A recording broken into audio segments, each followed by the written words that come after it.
Mi marido me despidió para poner en mi lugar a una jovencita, diciendo: «Aquí necesitamos caras más bonitas. Puedes irte a casa». No sabía que mi padre acababa de nombrarme nueva propietaria de la empresa. Cuando entró para presentar a la nueva, sonreí y pulsé el botón del intercomunicador. Seguridad, escóltenlos a los dos fuera. Buenos días. Dejad en los comentarios de dónde sois. No olvidéis suscribiros y darle a me gusta. Que disfrutéis de la historia. Pero todo esto vino precedido por los acontecimientos de una mañana que dividió la vida de María Soler en un antes y un después. Aquella mañana, que comenzó como cualquier otra, terminó con el colapso total de todo aquello en lo que ella creía. El aire en la sala de juntas de la fábrica de dulces Herencia era denso y dulce, con una sutil nota de vainilla y azúcar quemado que se colaba hasta aquí, en el corazón del ala de oficinas. Pero María no estaba para aromas. De pie frente a la gran pantalla, donde se congelaban unos gráficos de ventas deprimentes, sentía cómo la tensión le atenazaba los hombros como un nudo apretado. «Compañeros, no entiendo qué está pasando». Su voz sonaba firme, pero con matices de acero. «Llevamos 3 meses consecutivos perdiendo cuota en las principales cadenas regionales. Don Manuel, ¿qué me dice usted?» Don Manuel, un hombre mayor y de aspecto cansado, con un bigote canoso, suspiró profundamente y levantó la vista de sus papeles. Llevaba en la fábrica desde los tiempos de su abuelo, Doña María. Las cadenas se quejan de retrasos. La logística va a trompicones. Los camiones se averían. Los conductores no aparecen. Javier prometió solucionarlo, pero... No terminó la frase, pero todos lo entendieron. Javier Mendoza, director general y, casualmente, marido de María, prometía mucho. María asintió, tomando una nota en su cuaderno. «Bien.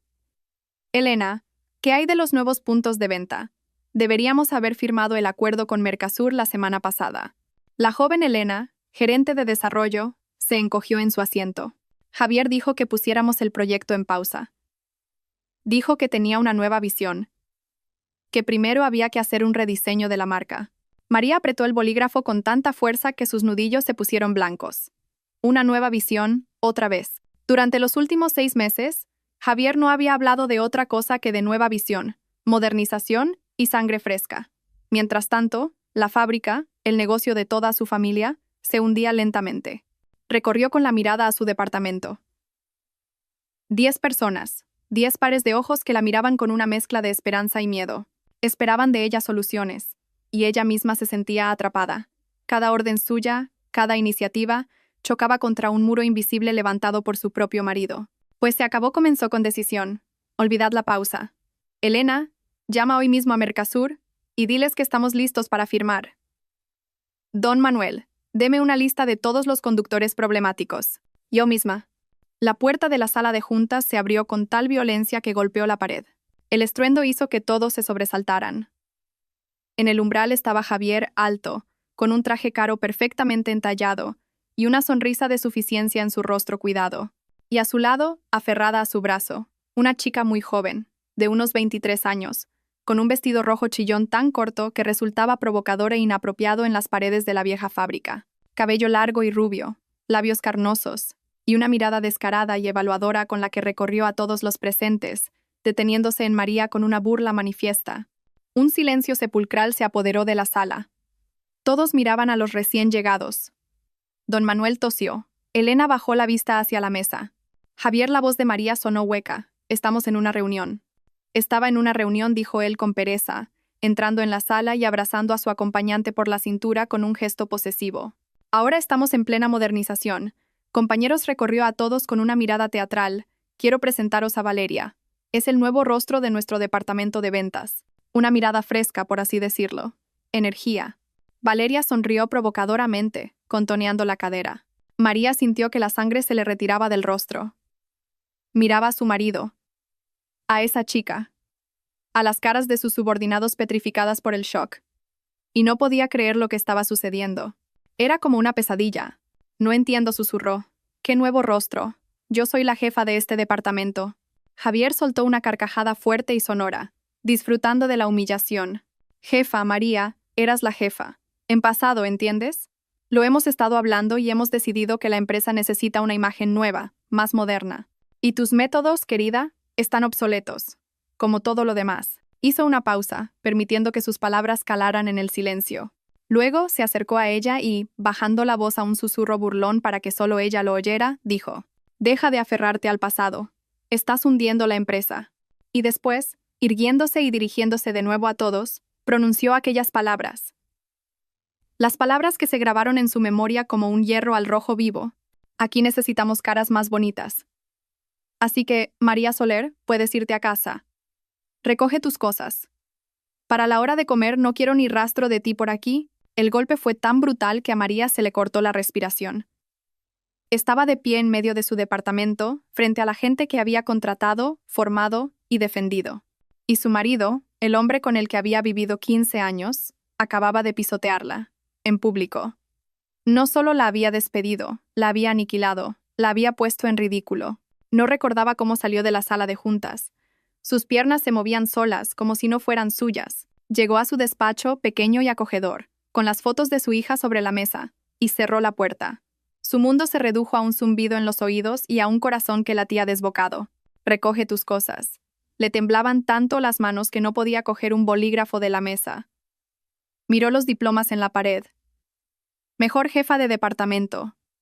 Por su contribución al desarrollo de ventas. Parecían una burla. Cogió una foto enmarcada. Ella y Javier 10 años atrás, de vacaciones, felices, sonrientes.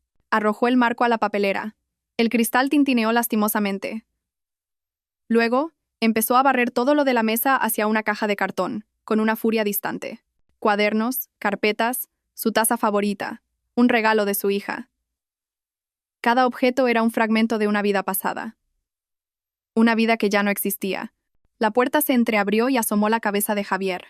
En su rostro jugaba una sonrisa triunfante. «¿Qué tal, querida? ¿Te apañas? ¿Necesitas ayuda?» Echó un vistazo a sus cosas. «Venga, venga, más deprisa. Tengo que preparar el despacho para Valeria. Ah, y ahora la llevaré a ver a tu padre. Para presentarle, ya sabes, a la nueva jefa de ventas al dueño. Creo que apreciará su potencial». Guiñó un ojo y desapareció, dejando tras de sí una estela de perfume caro y humillación. María se quedó helada, con la caja en las manos.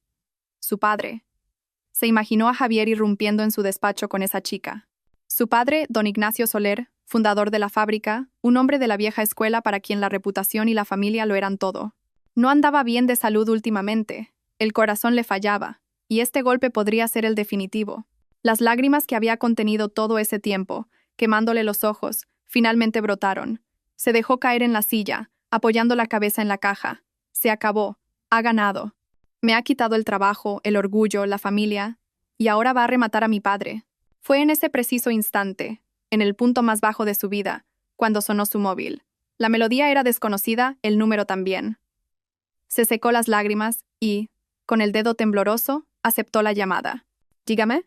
«¿Doña María Soler?», respondió una voz seca y profesional al otro lado. «Sí». «Soy yo», contestó ella con indiferencia. «La llama el notario, el señor Velasco, abogado de su padre.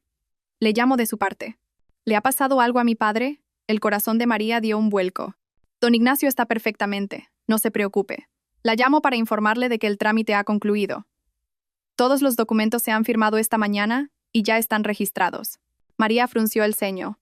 «¿Qué trámite? No entiendo». En la voz del notario se percibió una nota de sorpresa. ¿Su padre no se lo dijo? Don Ignacio Soler le ha transferido la propiedad total del 100% de las acciones de la fábrica de dulces Herencia. Doña María, todo está hecho. Usted es la propietaria al 100%. Mis felicitaciones. María guardó silencio, escuchando el pitido en sus oídos. Colgó lentamente el teléfono. Las palabras del notario tardaron en llegar a su conciencia, pero cuando lo hicieron, una rabia gélida y vibrante comenzó a extenderse por su cuerpo desde la punta de los dedos, desplazando el dolor, la humillación y la desesperación. Propietaria al 100%. Levantó la cabeza y miró hacia la puerta del despacho del director general, la puerta del despacho de su marido. Justo en ese momento, Javier y su acompañante aparecieron al final del pasillo. Caminaban hablando animadamente. Valeria reía, echando la cabeza hacia atrás. Javier parecía absolutamente feliz. «Bueno, el viejo está acabado», le dijo él al pasar. Ni siquiera se ha enterado de quién tenía delante. Ha balbuceado algo sobre la confianza y se ha quedado mirando por la ventana. El despacho está libre. Se acercaron al despacho de María y Javier se asomó, esperando encontrarla llorando sobre una caja. Pero el despacho estaba vacío. Enarcó una ceja, sorprendido, se giró y se quedó paralizado. María estaba de pie en medio del pasillo, pero ya no era la mujer rota que había dejado allí 15 minutos antes. Estaba erguida, con los hombros rectos. Las lágrimas habían desaparecido de su rostro. En sus ojos ardía un fuego frío. No se dirigió hacia la salida.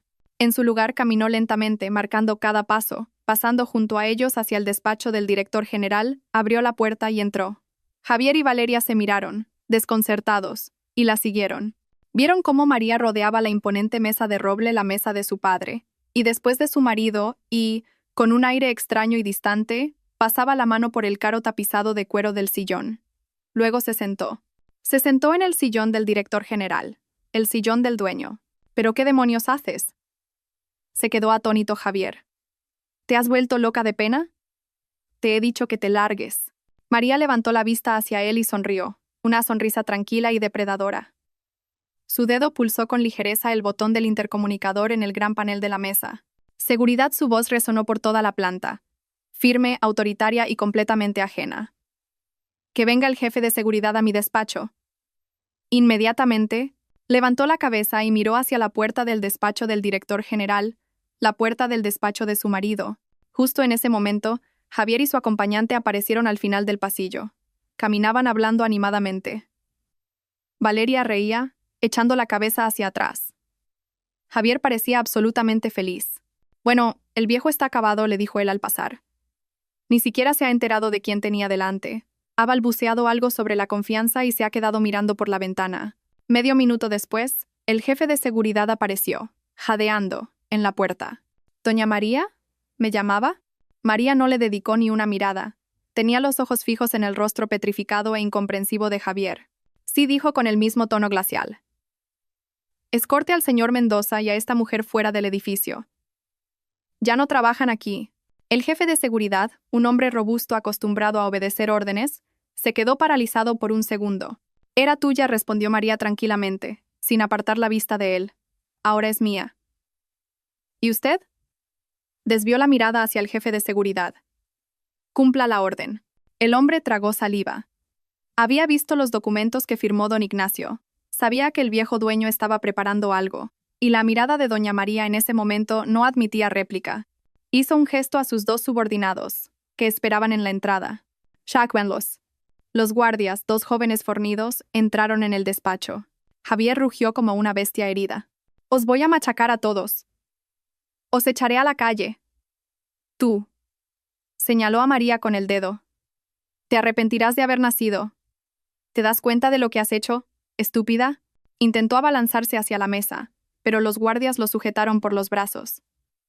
Se debatió, tratando de liberarse. Su cara chaqueta se tensó en los hombros. Sus ojos echaban chispas de odio puro. No me toquéis, soy el director general. Valeria, que hasta entonces había estado en estado de shock, finalmente comprendió lo que ocurría. Su rostro se arrugó y rompió en un sonoro y teatral llanto. Javi, ¿qué pasa? ¿A dónde nos llevan? No quiero. Se aferró a la manga de Javier.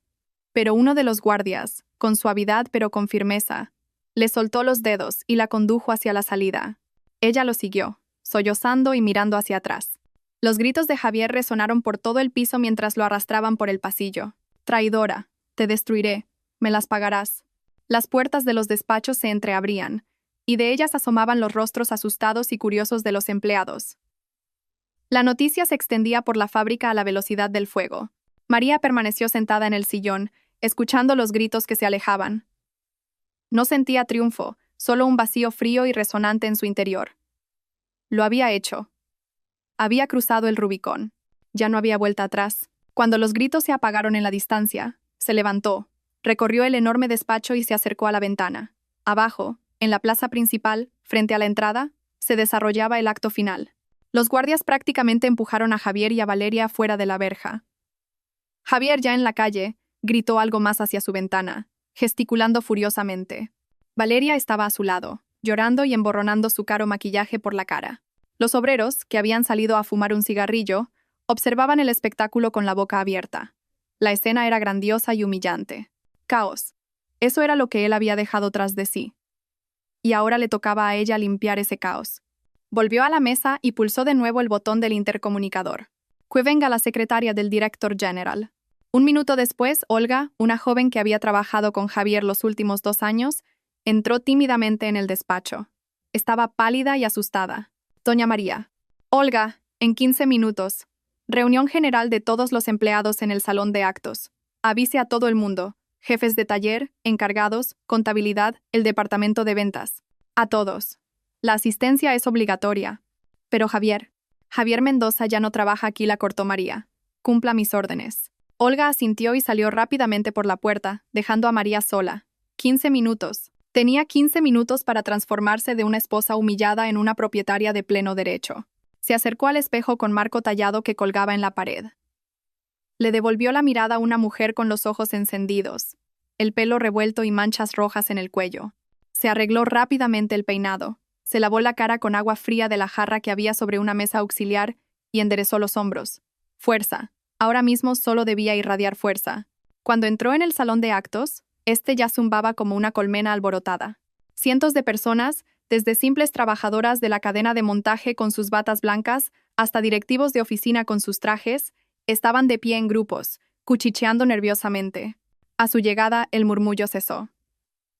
Todas las cabezas se giraron hacia ella. En el silencio que se hizo, solo se oían sus pasos hacia el escenario. Subió a la pequeña tarima donde solía situarse la presidencia en las celebraciones y recorrió la sala con la mirada. Conocía a casi todos. Había crecido en aquella fábrica. Para muchos, era simplemente María, la hija de don Ignacio. Luego, la esposa del director general. Y ahora se presentaba ante ellos en una nueva y desconcertante calidad. Buenos días, su voz sonó sorprendentemente firme y alta. Os he reunido a todos para poner fin a los rumores. Desde hoy, yo, María Soler, soy la única y legítima propietaria de la fábrica de Dulces Herencia. Un suspiro de asombro recorrió la sala. Javier Mendoza ya no es el director general y no tiene ninguna relación con esta fábrica, continuó, recalcando cada palabra. Cualquier orden o disposición suya debe considerarse nula. Hizo una pausa, dando tiempo a que la gente asimilara lo que había oído. Entiendo que estas noticias puedan pareceros inesperadas, pero quiero aseguraros una cosa. La fábrica seguirá funcionando con normalidad. No se prevén recortes ni cambios en la operativa. Herencia es el trabajo de la vida de mi familia, y no permitiré que se hunda. Todas las obligaciones con vosotros se cumplirán. El próximo salario, sabía que eso era lo que más les preocupaba, se pagará a tiempo, día por día. Y ahora, por favor, volved todos a vuestros puestos de trabajo. Terminó de hablar y bajó del escenario entre el murmullo de las voces. La gente se apartaba a su paso, mirándola con diversas expresiones. Algunos con incredulidad, otros con curiosidad, y algunos, como el viejo don Manuel de su departamento, con una mal disimulada esperanza. Al volver al despacho, sintió como la tensión se disipaba. Las piernas se le volvieron de algodón. Se desplomó en el sillón. El primer incendio estaba apagado. Ahora tocaba actuar. Lo primero, el dinero. Acababa de hacer una promesa a cientos de personas y debía cumplirla. Encendió el ordenador para acceder al sistema financiero, comprobar el estado de las cuentas, planificar los pagos. Introdujo su antigua contraseña de jefa de ventas. Acceso denegado. Introdujo la contraseña de Javier, que conocía. Acceso denegado. ¿Qué demonios? Llamó a contabilidad. Laura, buenos días. Soy María Soler. No puedo entrar en el programa financiero. ¿Qué está pasando ahí? Ay, doña María. La voz de la jefa de contabilidad sonaba alterada. Nosotros tampoco podemos. Lo tenemos todo bloqueado desde esta mañana. El corazón de María dio un vuelco. ¿Cómo que bloqueado? ¿Por quién? No lo sabemos. El programa dice, auditoría interna en curso. Pensábamos que había sido orden suya. En ese momento, la puerta del despacho se abrió silenciosamente, y en el umbral apareció Tomás Aguilar, el jefe de contabilidad, un hombre de mediana edad con gafas austeras y un rostro absolutamente impasible que nunca expresaba emoción alguna. Era un hombre de Javier, su eminencia gris, como lo llamaban a sus espaldas. Doña María, su voz era tan plana e imperturbable como su rostro. He oído su conversación. ¿Puedo aclarar la situación? María asintió en silencio, colgando el teléfono. Aguilar entró, cerró la puerta tras de sí y se detuvo a un par de pasos de la mesa. No puede acceder al sistema financiero ni a las cuentas bancarias de la empresa, por una sencilla razón. Esta mañana, a las 9, Javier Mendoza, en su última disposición oficial como director general, inició un procedimiento de auditoría interna completa. María lo miraba, sin entender qué significaba aquello. Tomás Aguilar se ajustó las gafas. Es un procedimiento corporativo estándar, doña María. Al iniciarse, todas y cada una de las cuentas de la empresa, todos los flujos financieros y transacciones, quedan automáticamente congelados hasta que finalice la revisión. Un escalofrío recorrió la espalda de María. ¿Y cuánto dura esa revisión? El reglamento estándar establecido para estos casos en nuestro banco, respondió Aguilar. Mirando a un punto por encima de su hombro, es de 72 horas. 72 horas. 3 días. Era la dueña de un negocio multimillonario, de una fábrica enorme, y no tenía ni un céntimo. No podía pagar a los proveedores la materia prima, no podía pagar las facturas de la luz, no podía pagar los salarios que acababa de prometer solemnemente a cientos de empleados. Era la reina de un reino paralizado. Miró el rostro imperturbable del contable, y en su mente se fue formando una imagen monstruosa. Aquello no había sido un arrebato espontáneo de ira. Había sido un golpe frío y cruel, meticulosamente planeado. Lo había pensado todo de antemano. En ese preciso instante, sonó el móvil sobre su mesa. Miró la pantalla. El número de Javier. Sus manos se movieron solas hacia el teléfono. Aceptó la llamada y se lo llevó a la oreja, sin decir una palabra. En el altavoz resonó su voz, tranquila, sosegada y llena de un triunfo venenoso. Tú eres la dueña de las paredes, querida, pero yo soy el dueño del dinero. María pulsó el botón de colgar. El teléfono cayó con un golpe seco sobre la pulida superficie de la mesa. En el silencio que siguió, las palabras de Javier, dichas con una calma venenosa, parecieron quedar suspendidas en el aire. Tomás Aguilar, el jefe de contabilidad, seguía de pie frente a la mesa, impasible como una estatua. La miraba, y en sus ojos, tras los cristales de las gafas, no había ni compasión ni regodeo, solo la seca constatación de un hecho. No era una persona, era un balance de cuentas andante. 72 horas, repitió María en voz alta, como saboreando las palabras. Le arañaban la lengua. 3 días, exactamente 3 días, doña María, confirmó Aguilar, si puedo serle de más ayuda. No le interrumpió bruscamente. Puede irse, Tomás. Él asintió en silencio y salió, cerrando suavemente la pesada puerta tras de sí. María se quedó sola en el enorme despacho, que apenas una hora antes le parecía el símbolo de la victoria, y ahora se había convertido en una jaula cara e inútil. El pánico le subía por la garganta como una ola helada. Se levantó de un salto y empezó a dar vueltas por el despacho. 3 días. En 3 días, la fábrica se pararía. Los proveedores no recibirían su dinero por la materia prima y detendrían los envíos. Las empresas de transporte se negarían a llevarse el producto terminado. Y lo más importante, la gente. Cientos de trabajadores a los que acababa de prometer el sueldo mirándoles a los ojos. La palabra reputación, que tanto amaba su padre, ahora sonaba a burla. ¿Qué reputación, si no podía cumplir su primera promesa? Se detuvo. No podía entrar en pánico. Eso era exactamente lo que él esperaba, que se rompiera, que cayera en la histeria, que se arrastrara de rodillas ante él. No le daría ese gusto. Necesitaba abogados. Inmediatamente. Las siguientes 24 horas se convirtieron para María en una pesadilla continua.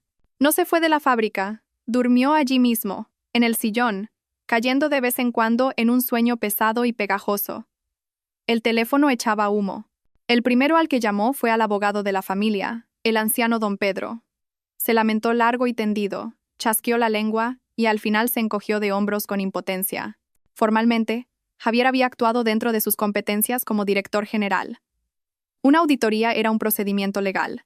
Entonces, por recomendación, encontró al mejor especialista de la ciudad en litigios corporativos. Un joven y agresivo abogado con un traje caro vino directamente a la fábrica.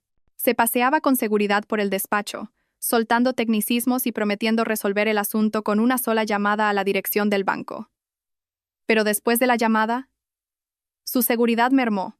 ¿Qué extraño?, murmuraba, frunciendo el ceño. Se acogen a su reglamento interno y a un protocolo de seguridad. Dicen que la suma en las cuentas es demasiado grande para interrumpir la auditoría manualmente. Es un completo disparate. Llamó una y otra vez, a diferentes personas. Al subdirector. Al jefe de seguridad del banco. Con cada llamada, su rostro se ensombrecía más. La están bloqueando, doña María admitió finalmente, sentándose frente a ella. Alguien muy influyente ha presionado a la cúpula del banco. Van a agotar esas 72 horas hasta el último segundo, escudándose en las instrucciones. Podemos demandar, pero eso llevará semanas, si no meses. María se cubrió la cara con las manos. Por supuesto, Javier no era tonto. Durante años había tejido una red de contactos, haciendo los amigos adecuados en bancos, en la administración. Mientras ella se ocupaba del trabajo real, de las ventas, él construía su telaraña, y ahora ella había caído en ella. Pasó un día. En la fábrica la tensión sorda crecía. Los trabajadores cuchicheaban por los rincones. Los jefes de taller la miraban con preocupación. Sabía que le quedaban menos de 2 días para encontrar una salida, y entonces se dio cuenta de que solo quedaba una persona que podía ayudarla. Una persona cuya palabra en esa ciudad todavía significaba algo, cuya autoridad podría derribar el muro construido por Javier. Su padre. Se subió al coche y condujo hasta la casa de sus padres. La gran casa antigua en las afueras de la ciudad donde había pasado su infancia. No lo llamó. No quería preocuparlo por teléfono. Necesitaba verlo, explicarle todo cara a cara, pedirle que interviniera, pedirle que hiciera una sola llamada. La casa la recibió con un silencio inusual. Su madre probablemente se había ido a su encuentro semanal con sus amigas. El coche de su padre estaba en el garaje, así que él estaba en casa. Entró en el salón. Vacío. La cocina también. El corazón le latió con un mal presentimiento.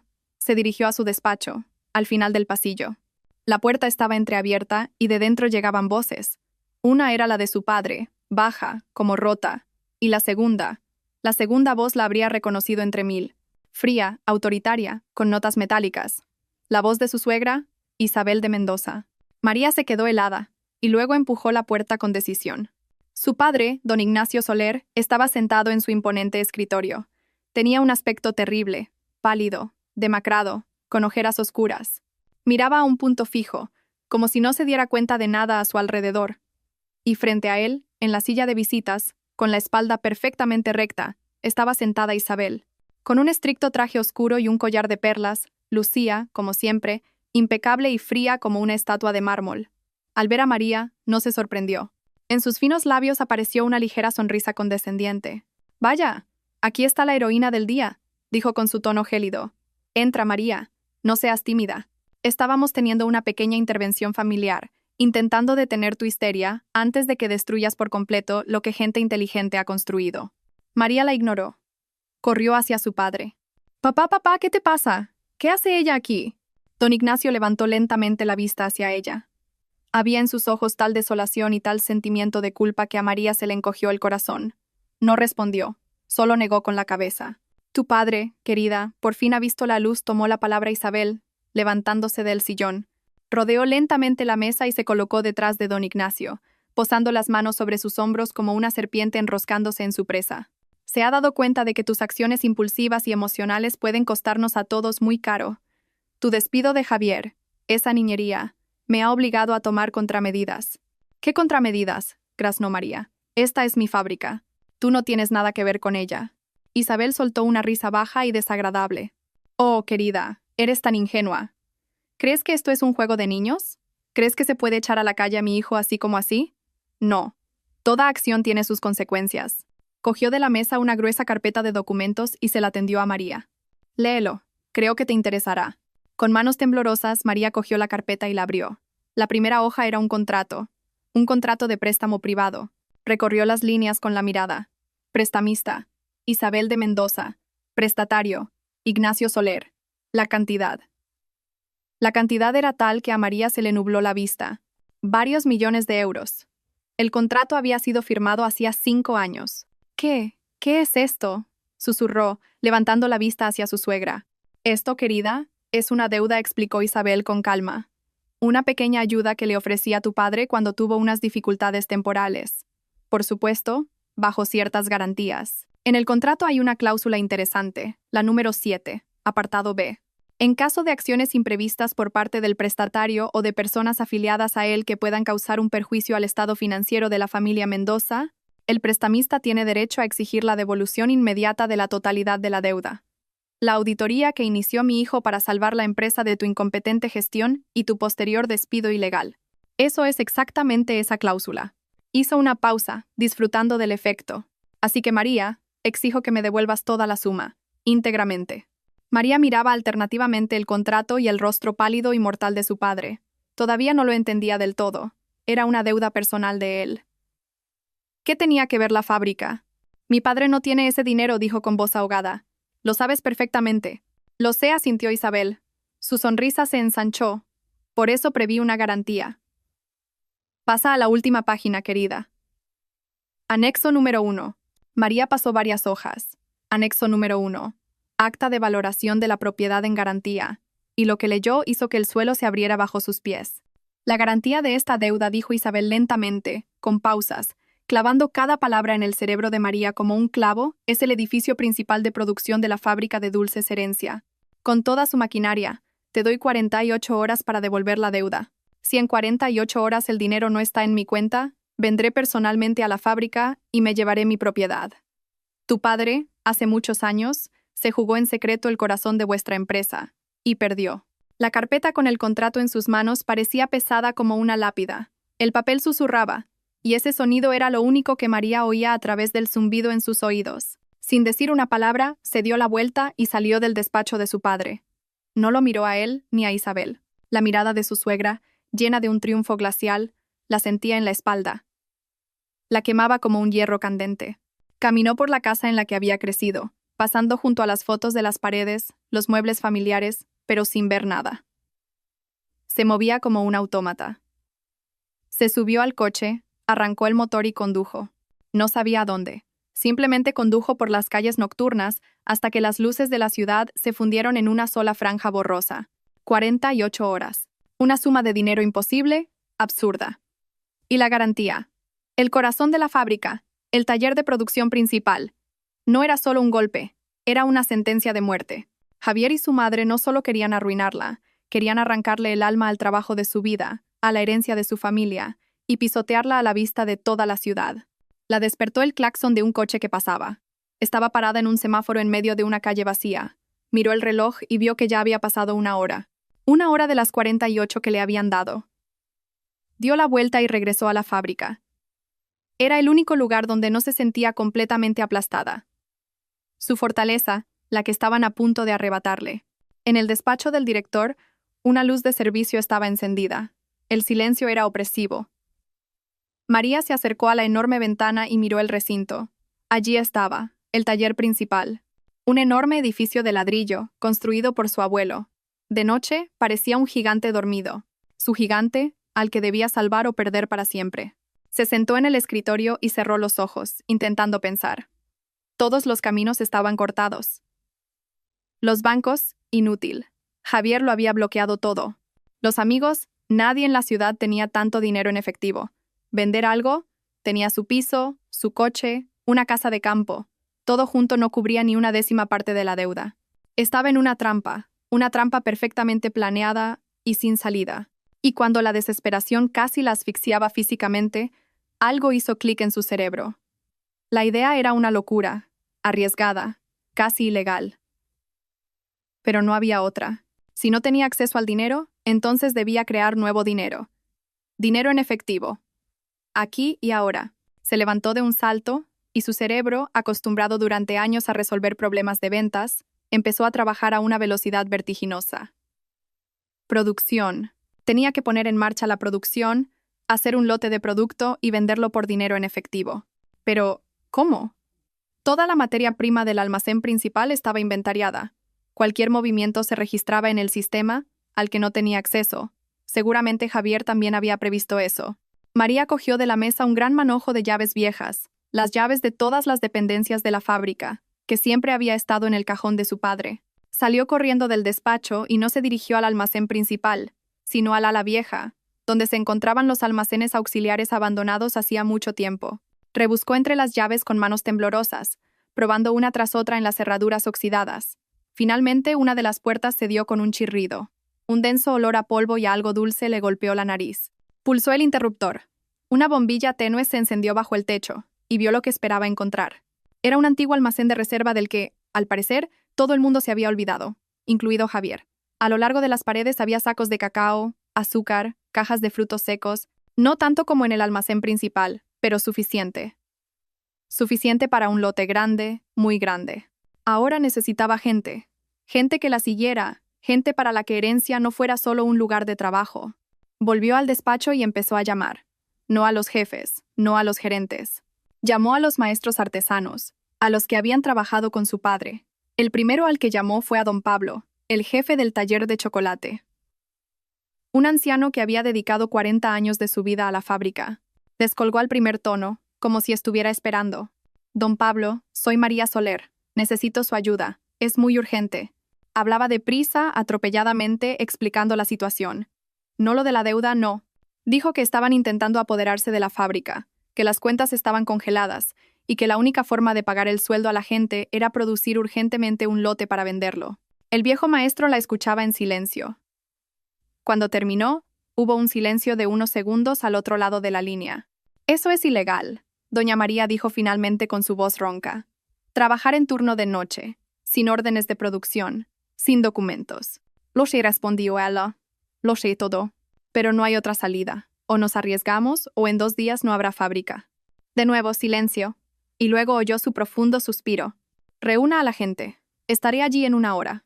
1 hora después, en aquel polvoriento almacén, se reunieron unas 10 personas. Don Pablo, Zenaida, la maestra de turno del taller de bombones, 2 de los mejores técnicos de mantenimiento, unos chicos jóvenes que ella misma había contratado, varias de las trabajadoras más experimentadas de la cadena de montaje. Estaban de pie en la penumbra, con los rostros serios y concentrados. María los miró y supo que confiaban en ella. La última llamada se la hizo al señor Esteves, el dueño de la mayor cadena de supermercados local. Él y su padre eran amigos desde hacía años. Víctor, buenos días. Tengo una emergencia. Mañana por la mañana tendré listo un gran lote de nuestros mejores bombones, recién hechos. ¿Te los quedas? María, claro que sí.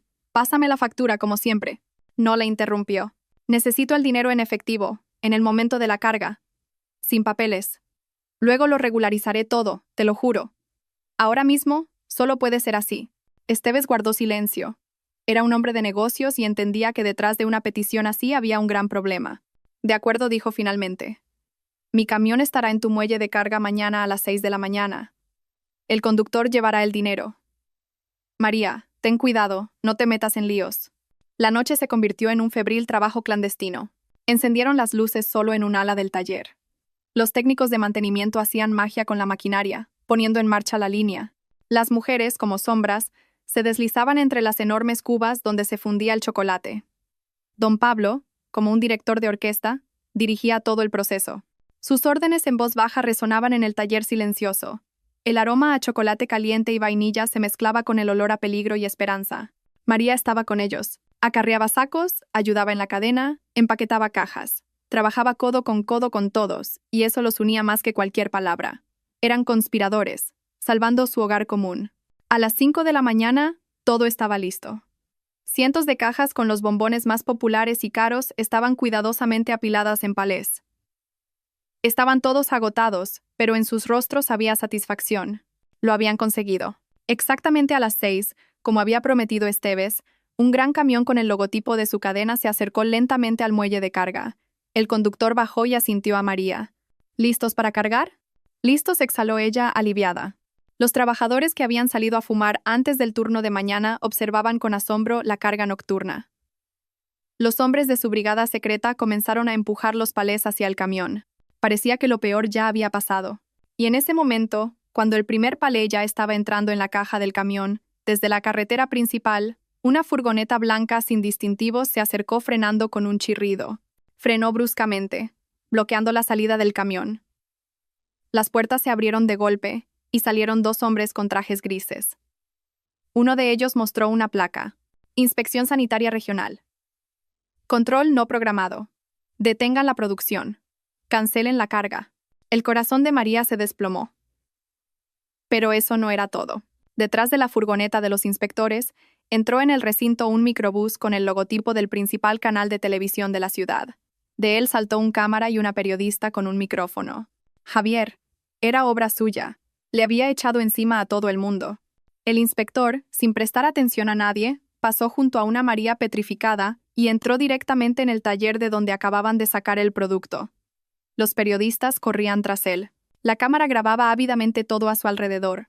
Los rostros desconcertados de los trabajadores, las cajas de bombones, el camión. 1 minuto después, el inspector salió.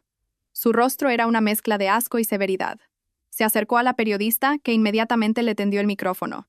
Hemos recibido un soplo anónimo sobre gravísimas violaciones de las normas sanitarias en esta empresa, comenzó a decir con una voz clara y ensayada para la cámara. Durante una inspección express, se ha determinado que todo el lote de productos preparado para su envío es potencialmente peligroso para la salud de los consumidores. Todo el lote será inmediatamente incautado y destruido. ¿Pero con qué base?, gritó María abalanzándose sobre él. Es una calumnia. Aquí la limpieza es impecable. El inspector la miró en silencio y luego levantó una mano. En ella sostenía unas largas pinzas de metal. Y en las pinzas había algo pequeño, gris y muerto, con una larga cola desnuda. Esta es la base, dijo, acercando su hallazgo directamente al objetivo de la cámara. Esta rata muerta ha sido extraída de una de las cubas de mezcla. La fábrica se cierra inmediatamente en cuarentena total. A la mañana siguiente, cuando los primeros rayos de sol tocaron los tejados de la ciudad, todos los canales de noticias locales ya emitían la noticia del día. En la pantalla aparecía el rostro de María, desfigurado por el horror, las cajas de sus bombones y un primer plano de la rata muerta en las pinzas del inspector. Y debajo, un titular en rojo. La fábrica gerencia envenena los dulces favoritos de la ciudad. El mundo de María se redujo al objetivo de la cámara de televisión y al roedor muerto en las pinzas de metal. Se quedó plantada en medio del muelle de carga mientras a su alrededor se desarrollaba un grotesco espectáculo orquestado. La gente de la inspección sanitaria precintaba diligentemente las puertas del taller, pegando en ellas hojas blancas con gruesas letras rojas. Cerrado por cuarentena. Riesgo biológico. La periodista continuaba su excitada retransmisión. El cámara filmaba los rostros desconcertados de los trabajadores que habían ayudado por la noche, ahora arrinconados contra la pared como criminales. A María nadie la tocaba. Simplemente la ignoraban, como si fuera parte del decorado. Era peor que una acusación. Simplemente la habían borrado. Era la dueña de una fábrica en la que ni siquiera le permitían entrar. Vio cómo los inspectores se llevaban todo su lote nocturno de bombones, su única esperanza. El camión de Estevez, sin haber sido cargado, dio la vuelta y se dirigió lentamente hacia la puerta. El conductor ni siquiera la miró. Todo había terminado. A las 9 de la mañana, la fábrica estaba completamente paralizada. En la verja principal colgaba un enorme formulario oficial con sellos, clavado directamente al metal. La fábrica, el orgullo de todo un barrio, se había convertido en un lugar maldito. Los trabajadores del turno de mañana, al llegar a la entrada, se detenían perplejos, leían el aviso, y sus rostros se alargaban de miedo e incomprensión. La noticia de la rata y la cuarentena ya se había extendido por toda la ciudad. El teléfono de María no paraba de sonar. Llamaban los proveedores exigiendo explicaciones y el pago. Llamaban de los bancos, interesados en la estabilidad de la empresa. Incluso llamaban parientes lejanos para compadecerse. No contestaba. No tenía fuerzas. Se encerró en el despacho del director general y se limitó a mirar por la ventana cómo se congregaba una multitud en la puerta. Primero eran docenas de personas, luego cientos. Todo el turno de mañana. No se dispersaban. Estaban de pie, en corrillos, discutiendo acaloradamente.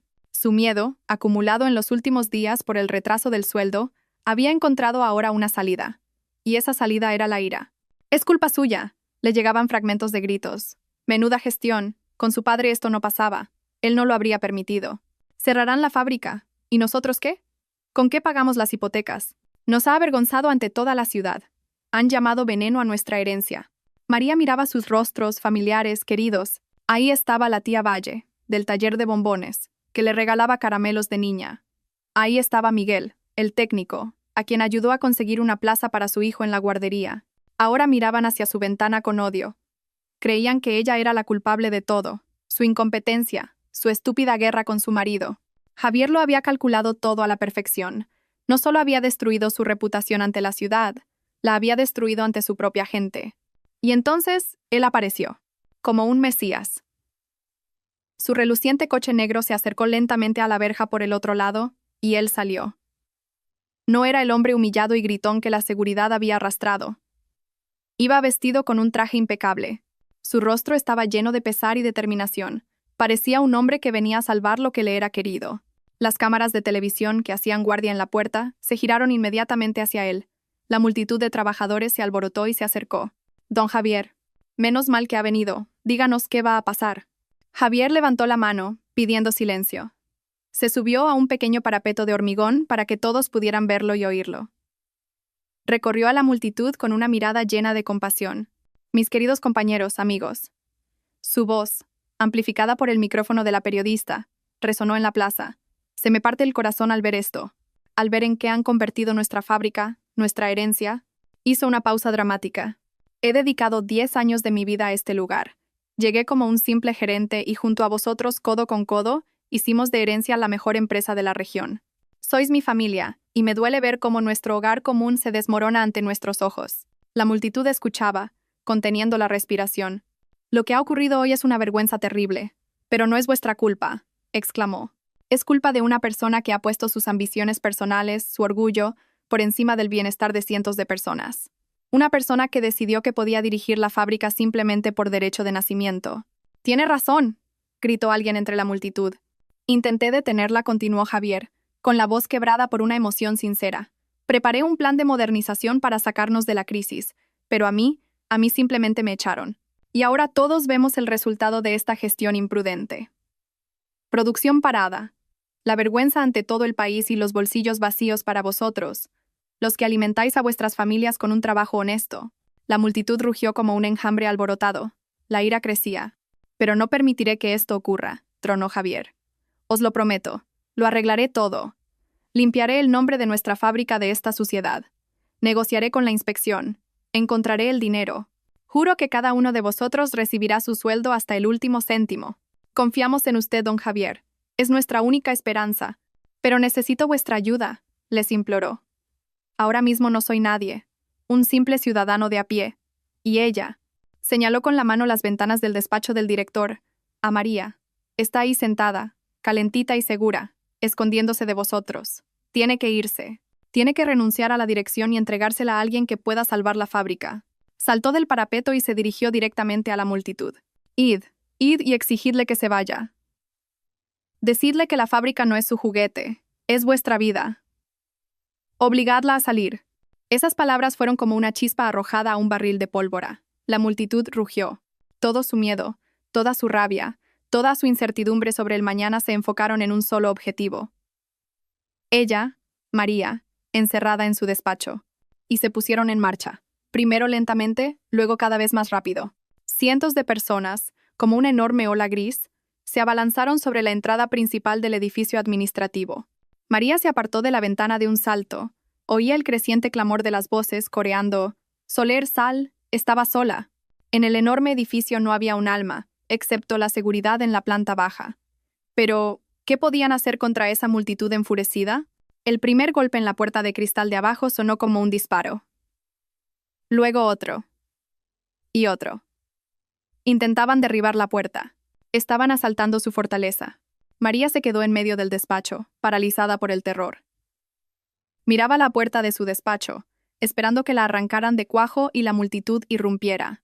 Fue en ese preciso instante, cuando el primer tintineo de cristales rotos llegó desde abajo, cuando la puerta de su despacho se abrió silenciosamente. María se sobresaltó, pero no era la multitud. En el umbral estaba Tomás Aguilar, el jefe de contabilidad. Su rostro, como siempre, era impasible, pero en sus ojos, tras los cristales de las gafas, bullía una rabia fría. Obviamente, había estado todo el tiempo en su despacho, un piso más abajo, y había visto lo mismo que ella. Entró y cerró rápidamente la puerta tras de sí. Desde fuera llegaban los gritos y el sonido de cristales rompiéndose.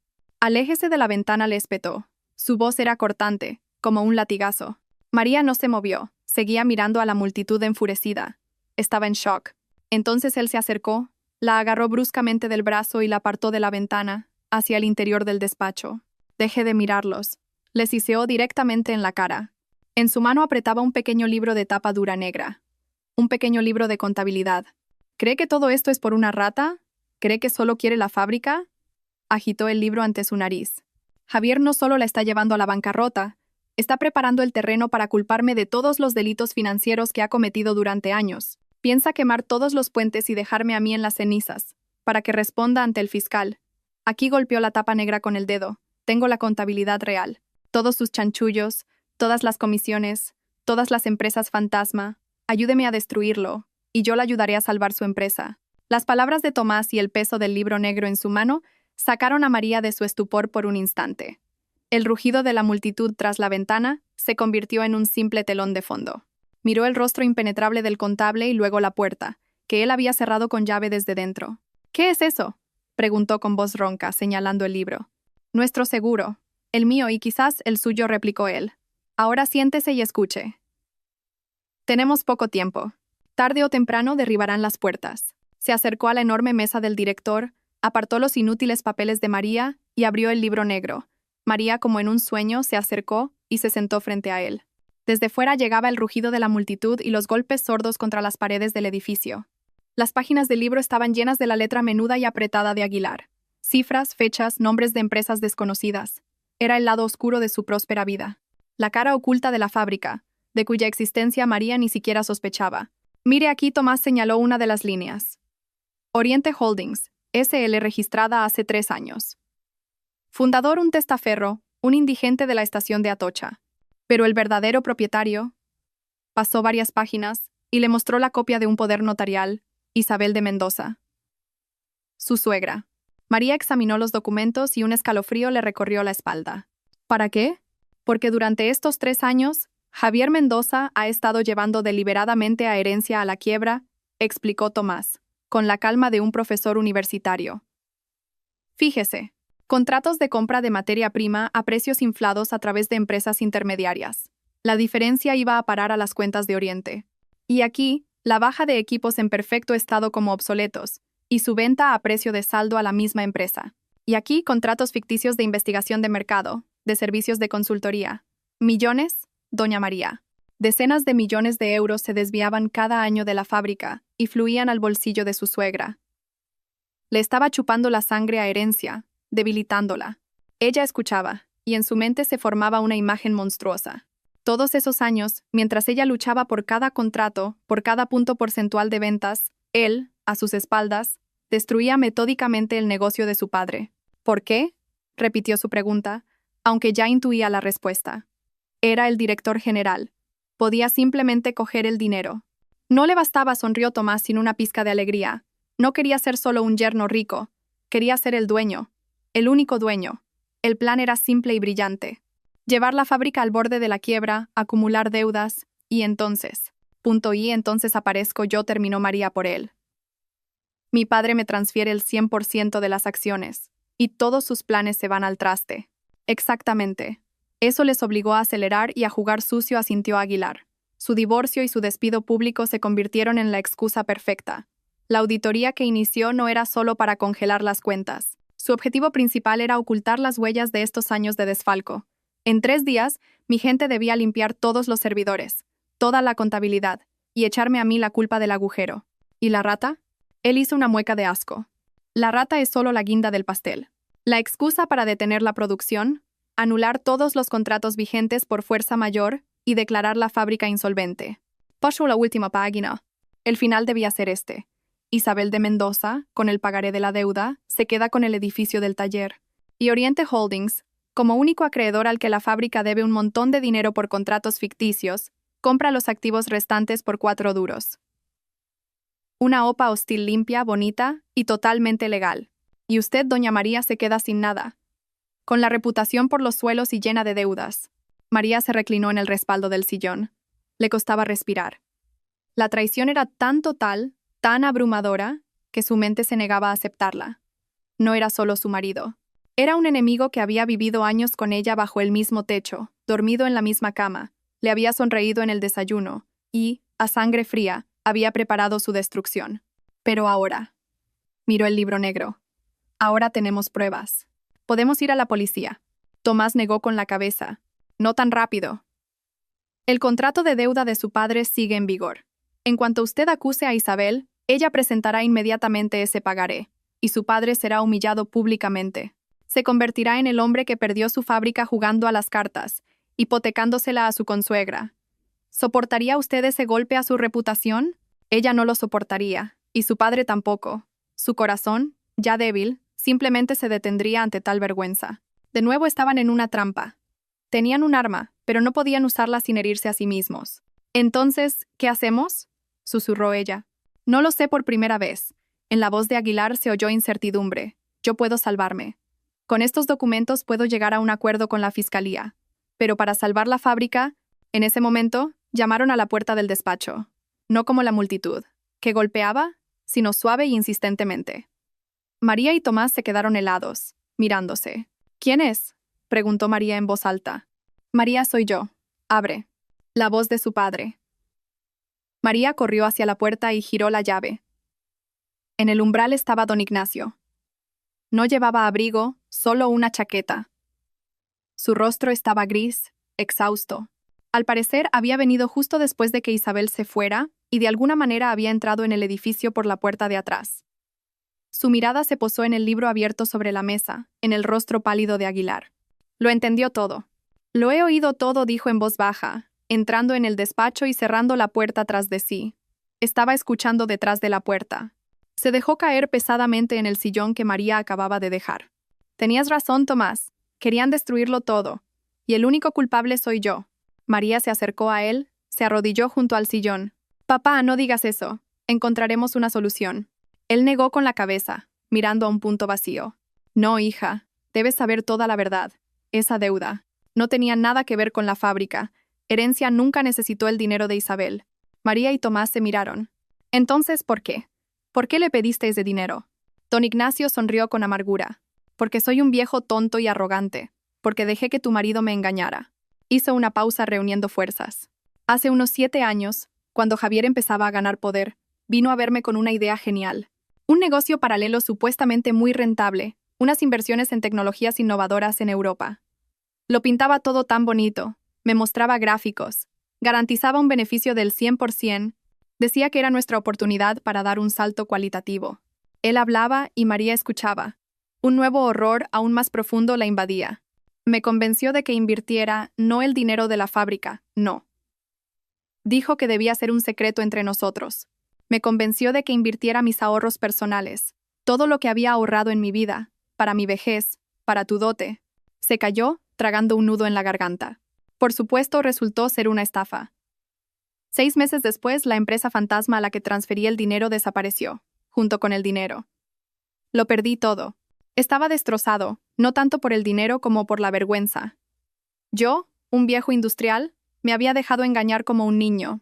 María le cogió la mano fría entre las suyas. Y entonces continuó él con voz apagada. Cuando estaba en lo más bajo, apareció Isabel. Vino a verme, tan comprensiva, tan compasiva. Dijo que Javier se lo había contado todo, que él mismo se sentía culpable por no haber comprobado a los socios. Y se ofreció a ayudar, a prestarme exactamente la cantidad que había perdido, para que, como ella dijo, salvara las apariencias, para que tu madre no se enterara de nada. Estaba tan agradecido, tan humillado, que firmé ese contrato sin ni siquiera leer los detalles. No vi entonces que la garantía era el edificio del taller. Levantó la vista hacia María, y sus ojos estaban llenos de lágrimas. Solo después comprendí que todo había sido un montaje. Primero Javier me sacó el dinero, y luego su madre me rescató, enganchándome con esa deuda. Todos estos años me han chantajeado. Cualquier intento mío de poner a Javier en su sitio, de limitar su poder en la fábrica, se topaba con la amenaza de contarle a todo el mundo la verdad. Lo estúpido e ingenuo que era. Me tenían agarrado por el cuello con esa vergüenza. Y cuando te transferí la fábrica, pensé que la estaba salvando. Pero en realidad, solo te estaba poniendo a ti en el punto de mira. Perdóname, hija, si puedes. El silencio en el despacho se hizo ensordecedor.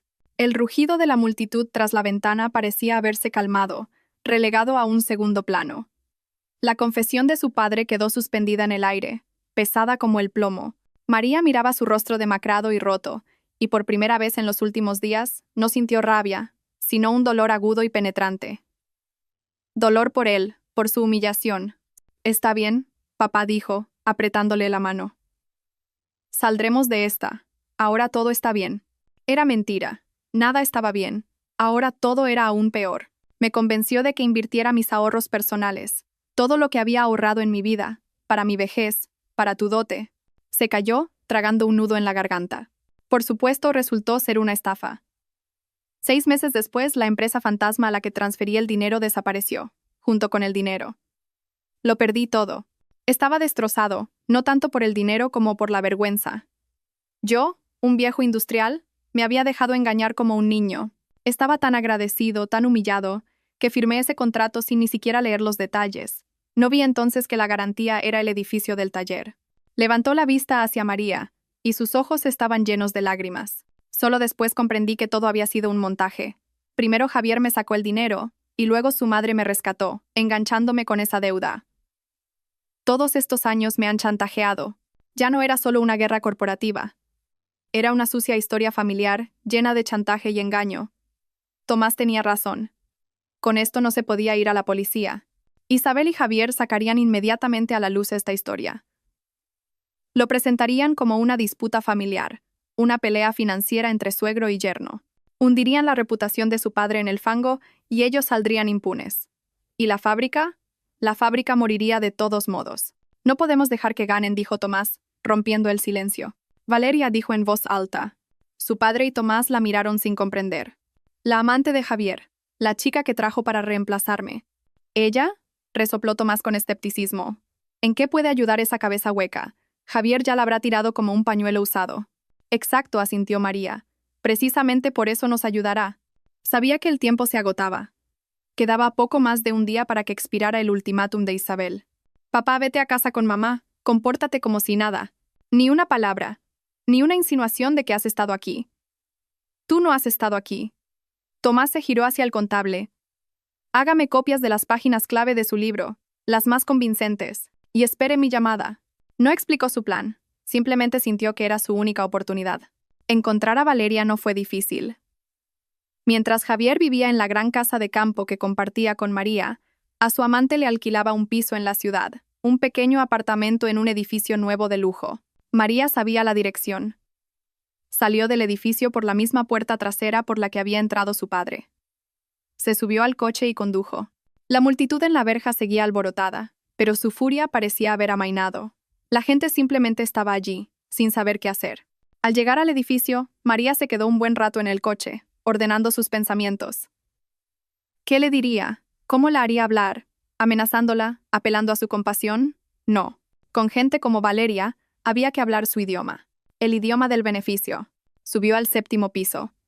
La puerta del apartamento estaba forrada con una cara imitación de cuero. María llamó al timbre.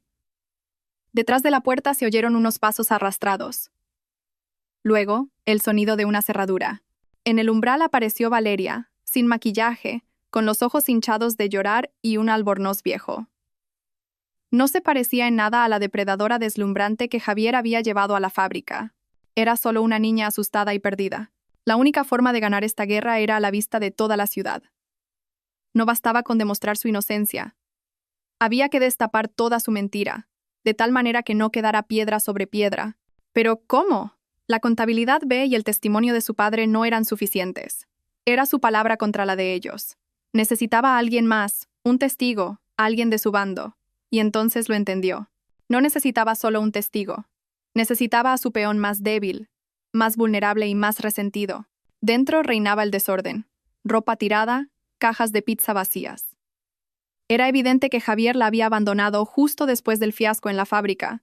Había dejado de pagar el alquiler y le había cortado el teléfono. La había usado y tirado. ¿Qué quiere?, susurró Valeria, sentándose en el borde del sofá. María no se anduvo con rodeos. Sacó del bolso las copias que le había dado Tomás y las puso sobre la mesita. Estos son los documentos financieros de una empresa. Se llama Oriente Holdings. Al ver a María, se sobresaltó e intentó cerrar la puerta de golpe. Váyase. Pero María tuvo tiempo de meter el pie. Tenemos que hablar, Valeria. Déjeme. No voy a hablar con usted, Javier dijo. Me da igual lo que dijera Javier, la interrumpió María con dureza. Créeme, ahora mismo soy la única persona que puede ayudarte. Déjame entrar. Algo en su voz hizo que Valeria retrocediera. María entró en el apartamento y cerró la puerta. Como una muñeca bonita para restregármela por la cara, te usó para montar un escándalo. Y cuando la fábrica quiebre y él y su mamita se queden con todo, ¿crees que se acordará de ti? Se buscará una muñeca nueva, y tú te quedarás aquí, en este piso de alquiler, sin dinero y sin futuro. Las lágrimas volvieron a asomar a los ojos de Valeria. Comprendió que María decía la verdad. No llama, sollozó. Prometió que lo arreglaría todo, que nos iríamos a Madrid y simplemente ha desaparecido. No ha desaparecido. Se está preparando para dar el golpe final, dijo María. Sacó del bolso una segunda cosa, un sobre grueso lleno de dinero y una carpeta. Los puso sobre la mesa, junto a los documentos. Aquí señaló el sobre: hay suficiente dinero para que te vayas. No solo a Madrid, a donde quieras, y empieces una nueva vida. Y aquí acercó la carpeta, Un billete de tren para el AVE a Madrid. Solo ida. Sale esta noche. Valeria miraba alternativamente el dinero, el billete y a María. ¿Qué? ¿Qué tengo que hacer? Fuiste un instrumento para él. Conviértete en un arma para mí, dijo María, mirándola directamente a los ojos. Cuéntame todo lo que sepas, todo lo que hayas oído. Cada plan, cada palabra. A cambio, obtendrás lo que siempre has soñado. Una nueva vida, lejos de aquí. Valeria dudó poco tiempo. Era su única oportunidad. Un bote salvavidas en su mundo que se hundía. Ellos. Ellos van a ir a la fábrica mañana, empezó a decir, de forma apresurada y atropellada. A las 12 en punto, cuando venza el plazo de la deuda de su padre. Con un notario, con periodistas. Javier dijo que sería una ejecución pública. Que delante de todos se quedarían con el taller principal. Dijo que después de eso, tú misma te arrastrarías de rodillas ante él. María escuchaba, y su plan iba tomando forma. Sabía dónde y cuándo tendría lugar la batalla decisiva. ¿Eso es todo?, preguntó. No, Valeria guardó silencio un segundo, y su rostro se contrajo de repente por la rabia contra Javier, que la había engañado y abandonado tan cínicamente. Es tan engreído, tan seguro de que lo tiene todo controlado. Se levantó de un salto, corrió hacia una mesilla, cogió su móvil y se lo tendió a María. Tome, se cree que soy tonta. Lo grabé. María cogió el teléfono. Valeria pulsó algo rápidamente en la pantalla, y del altavoz salió la risa de Javier, dolorosamente familiar, y luego la voz fría de Isabel. Hablaban con el manos libres en el coche, y Valeria, al parecer, había activado discretamente la grabadora. El viejo ni siquiera se ha enterado de cómo se la hemos jugado, decía la voz de Javier, ahogándose de risa. Creía que le estaba ayudando, y yo solo le estaba cavando la fosa. Lo importante es que firmó la garantía, respondía la voz helada de Isabel. Ahora esa fabriquita de provincias es nuestra. Y que María llore un poco. Le vendrá bien. ¿Y la rata? Mamá, tenías que haber visto sus caras cuando el inspector sacó esa rata muerta, volvió a reírse Javier. Se la di yo mismo a ese guardia por la mañana. Una pequeña y estúpida rata ha decidido el destino de una gran empresa. Se reían los dos. Se reían de su padre, de ella, de los trabajadores, de todo lo que le era querido. María pulsó el botón de detener. Levantó la vista hacia Valeria. En sus manos no tenía solo una prueba. Tenía una bomba. María miró el pequeño teléfono en su mano como si pudiera quemarle los dedos. Las voces de Javier e Isabel todavía resonaban en su cabeza, su risa satisfecha, sus palabras cínicas. Asintió en silencio a Valeria, se transfirió el archivo de audio a su propio teléfono y le devolvió el aparato. Vete, le dijo en voz baja. Y no vuelvas nunca. Dejó sobre la mesa el sobre con el dinero y la carpeta con el billete y salió sin mirar atrás. No durmió en toda la noche. Se quedó en el despacho del director en la fábrica, como en un cuartel general antes de la batalla decisiva. Llamó a Tomás y a su padre. Los tres escucharon la grabación. Su padre escuchaba con la cara entre las manos. Le temblaban los hombros. Tomás escuchaba con rostro impenetrable, pero los nudillos de sus dedos, que se aferraban al borde de la mesa, se habían vuelto blancos. Con esto es suficiente, dijo cuando terminó la grabación. Esto es una ejecución pública. Elaboraron un plan, simple, audaz y cruel. No se esconderían. Recibirían al enemigo en la puerta. Por la mañana, María llamó a los pocos trabajadores que le habían permanecido leales, los que habían estado con ella en aquel fatídico turno de noche. No les pidió mucho. Solo que vinieran a mediodía, a la verja principal. Solo que estuvieran allí. El tiempo aquel día acompañaba al estado de ánimo. Un cielo bajo y gris, un viento frío y penetrante. Hacia las 11, junto a la verja cerrada con cadenas de la fábrica, la gente empezó a congregarse de nuevo. No era la multitud enorme y furiosa del día anterior. Eran los más tenaces, los más desesperados, los que simplemente no tenían a dónde ir. Estaban de pie en silencio, mirando las puertas precintadas, con los rostros llenos de desesperanza. También llegaron los periodistas, el mismo equipo de rodaje que había grabado la exclusiva de la rata. Montaron diligentemente la cámara, preparándose para el espectáculo. Puntualmente, a las 12:05, 2 caros coches negros se detuvieron junto a la verja. Del primero salió Javier. Llevaba un elegante abrigo y un peinado impecable. Parecía un vencedor. Del segundo coche salió Isabel, envuelta en pieles, fría e inaccesible como una reina de las nieves. Detrás de ellos salieron 3 hombres corpulentos con trajes idénticos, su seguridad personal y un señor mayor de aspecto respetable con un maletín, el notario. Javier echó un vistazo a los trabajadores reunidos, Movió la cabeza con compasión y se dirigió directamente a la periodista. Bueno, como prometí, aquí estamos, comenzó a dar la entrevista. Su voz sonaba segura y apesadumbrada. El plazo del ultimátum ha expirado. Lamentablemente, mi exmujer, María Soler, no ha entrado en razón. Ha preferido esconderse, abandonando la fábrica y a vosotros, queridos amigos, a vuestra suerte. Por lo tanto, nos vemos obligados a tomar medidas extremas. Hizo un gesto al notario. Estamos aquí para formalizar el traspaso de la propiedad del edificio principal de la fábrica a su nueva dueña, Isabel de Mendoza, para saldar una antigua deuda. Es la única forma de salvar a Herencia del colapso total. Yo personalmente me comprometo, después de esto, a reanudar la producción lo antes posible y a devolveros a todos el trabajo. Vamos a salvar nuestra fábrica de esta mujer inestable. El notario abrió su maletín y comenzó a desplegar papeles sobre el capó del coche. Los trabajadores lo observaban con sombría resignación. Todo había terminado. Les estaban vendiendo su fábrica delante de sus narices. Y en ese momento, cuando el notario ya mojaba la pluma en el tintero para estampar la fatídica firma, la puerta de hierro junto a la verja principal se abrió con un chirrido, y a la plaza salió María. No estaba sola. A su derecha caminaba su padre, don Ignacio. Caminaba con la cabeza alta, y en sus ojos ya no había vergüenza, solo una fría determinación. A su izquierda, Tomás Aguilar. En sus manos llevaba un aparato, parecido a un gran altavoz portátil. Se detuvieron a pocos pasos de Javier. Todas las miradas de los trabajadores, de los periodistas, de Isabel se clavaron en ellos. Javier se quedó atónito por un segundo, pero se recuperó al instante. En su rostro apareció una sonrisa de suficiencia. Vaya, vaya. ¿Así que has decidido aparecer en tu propio funeral? Querida, dijo con sorna. Un gesto valiente, pero llegas tarde. El espectáculo ya ha terminado. Señor notario, continúe. No, la voz de María sonó sorprendentemente alta y clara en el viento frío. El espectáculo no ha hecho más que empezar.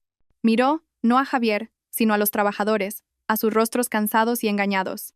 ¿Queréis saber quién envenenó realmente nuestra fábrica?, preguntó en voz alta, dirigiéndose a ellos. ¿Queréis saber quién os robó de verdad vuestro sueldo e intenta robar vuestro futuro? Hizo un gesto a Tomás. Él pulsó un botón en su dispositivo.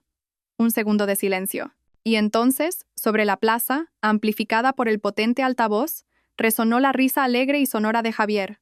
Toda la multitud se quedó helada. La periodista se paralizó con el micrófono en la mano. El notario levantó la vista de los papeles.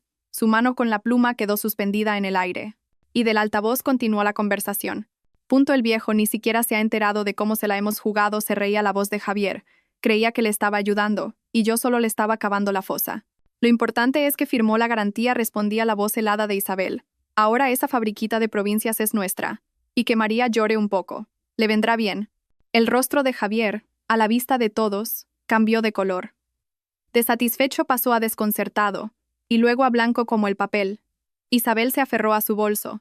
Sus labios se convirtieron en una fina línea blanca. Y la grabación continuó, revelando despiadadamente toda la verdad. ¿Y la rata? Mamá, tenías que haber visto sus caras cuando el inspector sacó esa rata muerta, se deleitaba la voz de Javier. Se la di yo mismo a ese guardia por la mañana. Una pequeña y estúpida rata ha decidido el destino de una gran empresa. Cuando la grabación terminó, un silencio sepulcral y vibrante se apoderó de la plaza durante unos segundos. Todos trabajadores, periodistas, el notario giraron lentamente la cabeza, como un solo hombre, y se quedaron mirando a Javier e Isabel. El silencio que siguió a la risa de Javier fue más denso y pesado que la niebla más espesa. Duró quizás 5 segundos, pero a María le pareció una eternidad. En ese silencio, vio cómo en los rostros de los trabajadores la perplejidad daba paso a la comprensión, cómo en los ojos de la tía Valle, que la conocía desde niña, se apagaba el desconcierto y se encendía una fría furia. Cómo los jóvenes, que el día anterior estaban dispuestos a despedazarla, apretaban los puños. El primero en no poder contenerse fue don Pablo, el viejo maestro que había trabajado con su abuelo. No gritó, simplemente exhaló una sola palabra que, en el silencio ensordecedor, sonó como un disparo, sinvergüenzas, y esa palabra rompió el dique. La multitud, hasta entonces sumisa y abatida, explotó. No fue un simple grito, fue el rugido de cientos de personas engañadas y humilladas. Un bajo y gutural estruendo de odio recorrió la plaza y se estrelló contra los muros de la fábrica. La gente, que un minuto antes mantenía la distancia, se abalanzó hacia adelante. Como una enorme e imparable ola, se precipitaron sobre Javier e Isabel, que seguían junto al capó del coche con los papeles extendidos. «Es un montaje. Es falso», gritó Javier tardíamente, pero su voz aguda y aterrada se ahogó en el rugido de la multitud.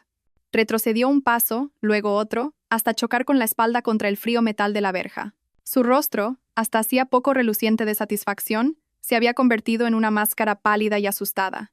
Isabel, a diferencia de su hijo, no vaciló.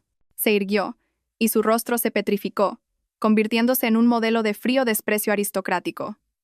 Miraba a la multitud que se acercaba como si no fueran personas, sino barro salpicando sus impecables pieles. Sus 3 guardaespaldas intentaron interponerse, crear un escudo humano, pero fueron simplemente arrollados. El silencio que siguió a la risa de Javier fue más denso y pesado que la niebla más espesa.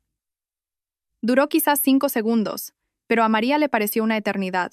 En ese silencio, vio cómo en los rostros de los trabajadores la perplejidad daba paso a la comprensión, cómo en los ojos de la tía Valle, que la conocía desde niña, se apagaba el desconcierto y se encendía una fría furia. Cómo los jóvenes, que el día anterior estaban dispuestos a despedazarla, apretaban los puños. María observaba cómo el círculo se cerraba en torno a su marido y su suegra. Veía los rostros desfigurados por la rabia de su gente. Comprendió que, un segundo más, y comenzaría el linchamiento. Y en el momento en que una mano pesada ya se alzaba para golpear a Javier, ella dio un paso adelante y le quitó el altavoz a Tomás. ¡Alto! Su voz amplificada golpeó los oídos, haciendo que la multitud se detuviera por un instante. «No os manchéis las manos. No valen la pena». La gente se detuvo. Respiraban con dificultad, sus ojos ardían, pero se giraron hacia ella. Esperaban lo que diría. María los recorrió a todos con la mirada, deteniéndose en los rostros familiares. «No solo quería robarme a mí», gritó al micrófono, señalando a Javier, encogido contra la verja. «Quería robaros a vosotros, a cada uno de vosotros. Os robaba el sueldo, las primas, la esperanza de que mañana sería mejor. Se reía de vuestro trabajo, y quería dejaros a todos en la calle, sobre las ruinas de la fábrica que construyeron vuestros padres y abuelos». Hizo una pausa y luego se giró hacia Tomás. Ahora su voz era fría como el acero. «Y ahora, ved exactamente cómo lo hacía». Tomás dio un paso adelante en silencio. Abrió un ordenador portátil, le conectó un proyector pequeño pero potente, y dirigió el haz de luz hacia la pared blanca y lisa del edificio administrativo, junto a la verja. Sobre la pared, como en una pantalla gigante, apareció una imagen nítida, la portada del libro de contabilidad B. Hace 3 años comenzó Tomás con su voz plana e impasible de contable, que contrastaba perfectamente con las pasiones que hervían en la plaza. Se creó la empresa Oriente Holdings, S.L. Su fundador es una persona sin domicilio conocido, pero su propietaria real en la pared apareció la copia de un poder notarial, es la ciudadana Isabel de Mendoza. La multitud ahogó una exclamación. La cámara de los periodistas se giró hacia la pared, grabando ávidamente los documentos. «Y ahora os mostraré a qué se dedicaba esta empresa», continuó Tomás. En la pared empezaron a desfilar cifras, tablas, copias de facturas. «Aquí está el contrato oficial de suministro de cacao para nuestra producción. Precio: 20 euros el kilo». La fábrica Herencia pagaba religiosamente esta cantidad. Y aquí al lado apareció otro documento, la factura real del proveedor de África. Precio: 12 euros el kilo. La diferencia de 8 euros por cada kilo iba a parar a las cuentas de Oriente Holdings. Solo en el último año, únicamente con el cacao, Ozan Robado recorrió con la mirada a los trabajadores más de 1 millón de euros. Cambió de diapositiva. Y este es el contrato de mantenimiento técnico de las líneas de producción alemanas. Importe: 500.000 euros al año. El único problema es que nunca hubo tal mantenimiento. Nuestros técnicos hizo un gesto hacia varios hombres con monos de trabajo, lo arreglaban todo ellos mismos. Y 500.000 euros cada año iban a parar a las cuentas de Oriente Holdings. La gente escuchaba, y su rabia se transformaba en otra cosa, en una fría y lúcida comprensión de cómo los habían estado robando, metódica y cínicamente. «Ahí estaban nuestras pagas extra», gritó alguien. Y a nosotros nos hablaban de optimización, de crisis. «Apriétense el cinturón», secundó otro. Tomás continuó con su auditoría pública. Mostró contratos de publicidad ficticios, cuyo coste estaba inflado al triple. Mostró documentos de la venta de un camión casi nuevo a precio de chatarra, por supuesto, a la empresa Oriente Holdings. Mostró facturas de consultoría legal por millones de euros de una empresa registrada por un solo día. Cada nueva cifra, cada nuevo documento, Eran como clavos martillados en el ataúd de la reputación de Javier e Isabel. Estaban de pie, pegados a la verja, escuchando el relato metódico de sus propios crímenes, sin poder articular palabra. Todo su brillo, toda su arrogancia, se habían evaporado. Parecían unos ladronzuelos patéticos, pillados infraganti. En el momento en que Tomás mostraba la última tabla resumen, donde la suma total robada superaba los 10 millones de euros, una cifra inimaginable para los trabajadores, a lo lejos se oyó el sonido de sirenas, primero tenues, luego cada vez más fuertes. María había llamado de antemano a la unidad de delincuencia económica y fiscal. No solo había presentado una denuncia, había adjuntado copias de todos los documentos y la grabación de audio. Sabía que vendrían. La multitud se abrió para dejar pasar 2 coches de policía. Del primero salió un inspector de mediana edad con cara de cansado. Echó un vistazo a la increíble escena. El proyector mostrando el fraude financiero en la pared de la fábrica, la multitud de trabajadores, los periodistas y 2 personas pálidas como la muerte junto a la verja. María se acercó a él. Inspector dijo con calma: «Aquí están las personas de las que le hablé». Le tendió la carpeta con los documentos originales. El inspector la cogió, echó un vistazo rápido al interior y asintió a 2 de sus agentes. Javier Mendoza, Isabel de Mendoza dijo en voz alta y oficial: «Acompáñennos, por favor. Quedan detenidos por un presunto delito de estafa agravada, cometido en grupo organizado». «No tienen derecho», chilló Javier volviendo en sí. «Tengo contactos. Se van a enterar». Pero nadie le escuchaba. Uno de los policías, con un movimiento profesional, le retorció el brazo a la espalda y unas esposas hicieron clic en su muñeca.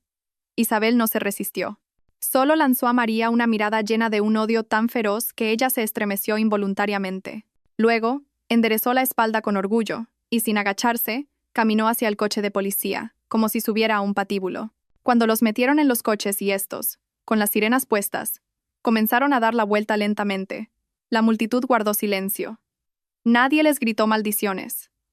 Era el silencio de la justicia satisfecha, y cuando los coches desaparecieron tras la curva, todos volvieron a mirar a María. La periodista corrió hacia ella, tendiéndole el micrófono. «Doña María, increíble. ¿Y ahora qué? ¿Qué pasará con la fábrica Herencia?» Todas las cámaras apuntaban hacia ella. Decenas de ojos de los trabajadores la miraban con expectación. Era el centro de atención. María no miró a la cámara. Miró a su gente. «¿Ahora?», repitió. «Ahora vamos a trabajar». Hablaba en voz baja, pero en el silencio que se había hecho, todos la oyeron. «No voy a prometeros el oro y el moro. Los últimos años han sido difíciles, y los últimos días, insoportables. Nos han traicionado, han intentado destruirnos, y tenemos mucho trabajo por delante para arreglarlo todo. Sé que la confianza se ha roto. No os pido que me creáis sin más. Os pido que me deis una oportunidad. Recuperemos nuestra herencia juntos». Hizo una pausa y luego sacó del bolsillo del abrigo el gran manojo de llaves viejas. Entre ellas estaba la más grande y pesada, la de la verja principal. Se acercó lentamente a la verja, donde todavía colgaba la cadena. Con sus propias manos, sin dejar que nadie la ayudara, la quitó. Luego, introdujo la vieja llave en la enorme cerradura. Se oyó un fuerte y oxidado chirrido. Giró la llave y tiró con fuerza de la pesada hoja de hierro fundido. La verja, lentamente, con un crujido que sonó a música, se abrió. María se quedó junto a la verja abierta, aferrada al frío metal, y miró a sus trabajadores. Hubo una pausa, y entonces de entre la multitud salió don Pablo. Se acercó a ella, se detuvo y la miró a los ojos, con un gesto paternal, a la vez severo y cálido. «Es hora de trabajar», doña María dijo simplemente, y fue el primero en cruzar la verja y entrar en el recinto de la fábrica, y esa fue la señal. Detrás de él fue otro trabajador, luego un tercero. Las mujeres del taller de bombones, los jóvenes técnicos, los robustos conductores, primero como un riachuelo, luego como un río caudaloso, fluyeron junto a ella de vuelta a su casa, a su fábrica, y alguien entre la multitud empezó a aplaudir tímidamente. Le siguieron, y un instante después, la plaza estalló en aplausos. No eran aplausos para ella, eran aplausos para la esperanza. María se quedó de pie, agarrada a la verja, viendo cómo su gente volvía a casa. Las cámaras hacían clic, fotografiándola desde todos los ángulos. No solo había recuperado su empresa, había recuperado el honor del nombre de su padre, había devuelto la fe a la gente. La fábrica Herencia volvía a vivir, y a ella, a María Soler, le quedaba mucho, mucho trabajo por delante. Y así termina esta historia difícil, llena de dolor y lucha. Queridos oyentes, Una historia sobre la terrible traición de los seres más cercanos, pero también sobre la increíble fuerza de una mujer que no se derrumbó, sino que encontró en sí misma la fuerza para defender lo que le era querido, la herencia de su familia y su propio honor. Hemos acompañado a María a través de la humillación, la desesperación y la impotencia, pero al final hemos visto cómo la justicia, aunque severa, ha triunfado. Pero ahora que todo ha pasado, me gustaría mucho hablar con vosotros, debatir, reflexionar. ¿Creéis que María hizo bien al llevar a cabo una venganza tan pública, casi cruel? ¿Era la única salida o se podría haber encontrado otro camino? Quizás debería haber intentado negociar, perdonar, actuar a través de los tribunales a pesar del riesgo para la reputación de su padre. ¿O en la lucha contra gente como Javier e Isabel, todos los medios son válidos? Por favor, escribid en los comentarios qué pensáis sobre esto. Y, por supuesto, me interesa mucho saber si os gustaría conocer qué fue de los protagonistas. ¿Consiguió María levantar la fábrica de las ruinas ella sola? ¿Qué castigo recibieron finalmente Javier y su madre? ¿Encontró ella su propia felicidad? Si os interesaría escuchar la continuación de esta historia, no dudéis en decírnoslo en los comentarios. Quizás os hayáis quedado con alguna pregunta sobre la trama o sintáis curiosidad por saber algo más sobre los personajes. Tampoco os cortéis, preguntad. Leo con gran interés todas vuestras respuestas. Vuestra opinión es la mayor recompensa para nuestro canal. Si os ha gustado nuestro relato, por favor, dadle un me gusta a este vídeo y suscribíos al canal para no perderos nuevas e igualmente apasionantes historias. Vuestros me gusta y comentarios nos ayudan a seguir adelante y a crear nuevos relatos para vosotros. Cuidaos mucho, cuidad de los vuestros y creed siempre en lo mejor. Os deseo todo lo bueno.